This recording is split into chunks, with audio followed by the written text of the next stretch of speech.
بات کی ہے کہ یہ ایک قسم کی کھچڑی پک گئی ہے، اتنی گہری کھچڑی پک گئی ہے کہ اس کو چاول کو اور دال کو علیحدہ کرنا مشکل ہوا ہے۔ اس کے لیے ہمیں یہ کہنا کہ یہ مسلمان نہیں ہیں، یہ درست نہیں ہے۔ مسلمان وہ ہیں، لیکن یہ کیسے مسلمان ہیں اس میں ہمیں تھوڑا سا پیچھے جانا پڑے گا اور اسلام کی ہسٹری کو دیکھنا پڑے گا۔ بات یہ ہے کہ اسلام میں دو مسلمانوں کا ایک بار ٹکراؤ ہوا ہے۔ اس ٹکراؤ کی جگہ کا نام ہے کربلا۔ اس میں ایک طرف یزید تھا، ایک طرف امام حسین علیہ السلام تھے۔ ٹھیک 9 لاکھ ادھر مسلمان تھے، وہ بھی داڑیوں والے تھے، حدیثوں کے حافظ تھے، قرآن کے حافظ تھے، بڑے بڑے زبردست فتویٰ دینے والے مفتی تھے۔ 18,000 حفاظ قرآن ہاں، تھے اور ادھر بھی ایسے ہی تھے، مفتی تھے، حافظ تھے، قرآن کو جاننے والے تھے۔ یہ دو اسلام تھے، دونوں کا ٹکراؤ ہوا۔ ایک ریلیجس اسلام تھا اور ایک حکومت والا اسلام تھا۔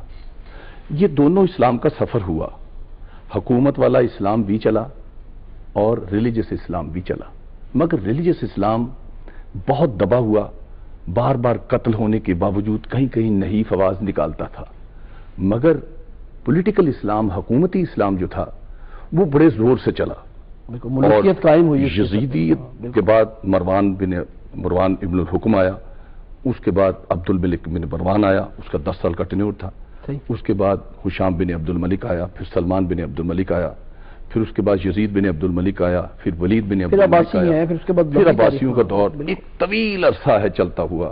آخر کار یہ 110 سال کا عرصہ بنو امیہ کا رہا، 650 سال عباسیوں کا دور ہے۔ پھر اس کے بعد وہ آ گیا، ہاں نہیں ہلاکو خان آ گیا، ہلاکو خان کے بعد اس کا بیٹا زندہ شاہ آ گیا، زندہ شاہ کے بعد تیمور لنگ آ گیا، تیمور لنگ کے بعد بابر کے بعد ہمایوں کے بعد اکبر کے بعد شاہجہاں، پھر اورنگزیب، اور پھر اس کے بعد بہادر شاہ ظفر، پھر 200 سال انگریز کی حکومت، پھر پاکستان بنا۔ اب دیکھنے کی بات ہے کہ وہ اسلام جو حکومت کی طرف سے چلا ہے وہ کیسے ہم تک پہنچا ہے۔ اس وقت مفتی بھی تیار ہوئے، حافظ بھی تیار ہوئے، اور پھر ایک خاص قسم کا جینیسائیڈ کرنے والے لوگ تھے۔ قتل کرنا، بربریت کرنا ان کے لیے معمولی بات تھی۔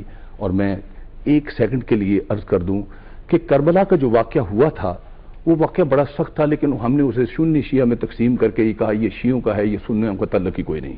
لیکن اس کے بعد اگلے سال 3 سال 2 ماہ 4 دن حکومت یزید کی رہی، لیکن ہوا یہ کہ دوسرے سال اس نے مسلم بن عقبہ کو بھیجا 12,000 سپاہی دے کر، جس نے آ کے مدینے کی مسجد کی اینٹ سے اینٹ بجا دی، اور مسجد نبوی میں 3 دن تک 12,000 گھوڑے بندے رہے اور 6 ماہ تک وہاں پر غلاظت صاف ہوتی رہی۔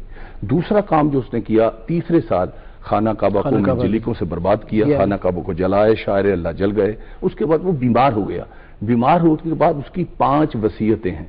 اس کی آخری وصیت میں پڑھوں گا، باقی کوئی نہیں۔